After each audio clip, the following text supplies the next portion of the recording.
the crime of being born. I came into the world in 1984, Johannesburg, South Africa, under a system that declared my existence illegal. My name's Trevor Noah, and my birth was a crime. My mother, Patricia Nambayisilo Noah, a black Xhosa woman, fierce and defiant, fell in love, or at least found connection, with my father, Robert, a white Swiss-German man. Under apartheid, their union was forbidden. Mixed-race children like me. We were proof of a transgression, a walking violation of the Immorality Act. My mom used to joke that I was born a crime, but it wasn't just a punchline, it was the truth. Apartheid was a machine of division, a system that sorted humans like cattle, whites at the top, blacks at the bottom, coloreds and Indians somewhere in between. It wasn't just segregation, it was a way to crush spirits, to make sure everyone knew their place. My mom, though. She didn't care for a place. She was a rebel, a woman who danced to her own rhythm, who prayed hard but lived harder. She raised me to see the world not as it was, but as it could be. This is the story of how I survived, laughed, and found myself in a world that didn't want me to exist. Growing up in the shadows. As a kid, I didn't fully grasp the weight of apartheid. To me, it was just life, hiding from police, pretending I wasn't my mom's son when we walked in public. She'd stride ahead, and I'd trail behind, acting like some random kid, because a black woman with a light-skinned child raised too many questions. Once, when I was maybe 4, we were on a bus, and a driver accused my mom of stealing me. She had to think fast, tossing me out the window to a friend who whisked me away. It sounds wild, but that was our normal, dodging suspicion, outsmarting the system. I grew up in Soweto, a sprawling black township outside Johannesburg, where poverty was a neighbor and violence was a guest who never left. My mom worked as a secretary, typing letters for white bosses, but she was more than her job. She was a dreamer, a schemer, a woman who'd sneak me into white suburbs to show me houses we'd never own, whispering, one day, Trevor, you'll live in a place like this. She taught me English, made me read books, Encyclopedia Britannica, The Lion, the Witch and the Wardrobe, stuff that opened my mind to worlds beyond the township's walls. But she was strict, too. My mom didn't play. She believed in God and the belt, in that order. If I stepped out of line, talked back, skipped chores, she'd whip me into shape, quoting Proverbs, spare the rod, spoil the child. I'd run, she'd chase, and we'd end up in this absurd dance, laughing even as I begged for mercy. Those beatings weren't just punishment, they were her way of saying, the world's gonna hit you harder, so toughen up now. The outsider. Being mixed race made me a chameleon, never quite belonging anywhere. In Soweto, kids called me white because of my light skin was too light. In colored neighborhoods, I wasn't black enough. In white spaces, I was an alien. I learned to adapt, to switch accents, crack jokes, blend in. But it was lonely. I'd lie awake at night, wondering where I fit. My mom always said, you're not defined by what they call you. You're Trevor. But when the world keeps telling you you're wrong, it's hard to believe that. School was a battlefield. I went to a Catholic school first, where nuns didn't care about race, they'd smack anyone. But public school was different. Black kids teased me for my accent, my skin. I wasn't tough, so I leaned on humor. I'd mimic voices, tell stories, make everyone laugh. Comedy became my shield, my way to disarm bullies before they could swing. One time, I got caught passing a note in class, and the teacher made me read it aloud. It was some silly joke, and the whole room cracked up. That's when I knew, laughter was power. Patricia, the rebel queen. My mom was the sun in my universe. She grew up in a Xhosa village, herding cattle, but she wanted more. She ran away to Johannesburg, learned to type, and carved out a life in a city that didn't want her. She was fearless. Once, she argued with a cop who stopped us, talking circles around him until he let us go. She'd pray every night, but she wasn't blind to the world's cruelty. She'd say, God helps those who help themselves, then go hustle for rent money. She raised me to question everything.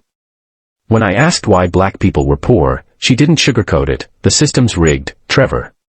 But you're not the system's child, you're mine. She'd take me to church, 3 churches, actually, every Sunday. Xhosa church, white church, mixed church. I'd sit through hours of sermons, bored out of my mind, but it taught me faith, community, and how to nap with my eyes open. Her love wasn't soft, it was fierce. When I got in trouble, like the time I set a fire in our kitchen trying to cook, she didn't just yell. She sat me down, explained why actions have consequences, then grounded me for a month. She wanted me to think, not just obey. That's why I loved her, even when I hated her rules. The hustle of adolescence. By my teens, I was a hustler. Soweto was a place where you either sank or swam, and I learned to swim. I burned CDs, sold bootleg DVDs, DJ'd parties with my friend Hitler, yeah, that was his name, a weirdly common one in South Africa back then. We'd spin tracks at block parties, dodging gunshots and drunk uncles. I wasn't a thug, but I skirted the edges of trouble. Once, I got caught shoplifting candy, and my mom's disappointment hurt worse than any belt. My dad, Robert, was a ghost in my life. He lived across town, running a restaurant, but apartheid kept us apart. When I was little, he'd sneak me into his apartment, cook me Swiss food, tell me stories. But as I got older, we drifted. He was white, I was blackish, and the world didn't let us bridge that gap. I'd visit him, awkward and shy, wanting a dad but getting a polite stranger. It hurt, but I buried it. Then came Abel, my mom's new husband. He was charming at first, a mechanic with a big laugh. But he drank, and when he drank, he changed. He'd yell, throw things, hit her. I was too young to stop it, too scared to try. My mom stayed, because leaving wasn't simple, money, culture, hope that he'd change. But Abel's shadow grew darker, and it shaped my teens in ways I didn't see coming.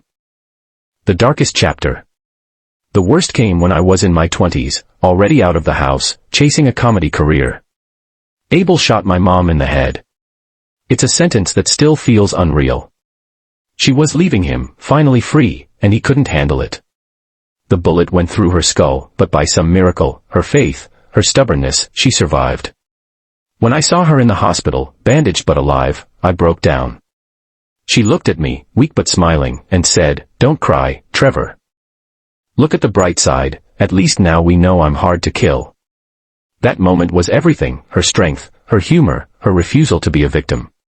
It was also a wake-up call. I'd spent years running from my past, joking about pain to keep it at bay. But seeing her fight back, I realized I had to face my own wounds, my dad's absence, my outsider status, the anger I carried. Finding my voice. Comedy saved me. I started performing in Johannesburg, telling stories about my life, growing up mixed, dodging cops, surviving my mom's wrath. People laughed, not because it was funny, but because it was true. I moved to America, landed The Daily Show, became a voice for outsiders like me. But I never forgot Soweto, or my mom, or the kid who learned to laugh through tears. Born a Crime isn't just my story. It's about a mother who defied a system, a country that broke hearts but couldn't break spirits, and a boy who found his place by refusing to choose one. It's about love that hurts, humor that heals, and the crime of being born human in a world that tries to make you less. Looking back, I see how every scar shaped me. Apartheid taught me resilience, my mom taught me courage, comedy taught me truth. I'm still that chameleon, slipping between worlds, but now I own it. My mom's fine, by the way, still praying, still scheming, still the sun in my sky. And me? I'm still a crime, but a damn good one. He was born as a crime, raised in fear, but spoke his truth with laughter, and changed the world with his voice. Trevor Noah's story is proof that you don't need perfect conditions to grow, just the courage to rise despite them. He was born at a time when his existence was illegal. Raised in a home filled with love, violence, contradiction, and hope. And yet, through it all, he learned how to laugh, how to survive, and most of all, how to own his story. This is not just the story of a comedian. It's the story of a warrior who chose to turn pain into purpose, and jokes into justice. If this story touched your heart, like this video. Leave a comment with your favorite line or lesson. And share it with someone who needs to know that their past doesn't define their future. And for more stories that are raw, powerful, and soul-stirring, subscribe to Books Unfold. Because these aren't just books, they are blueprints for breaking chains and finding your voice.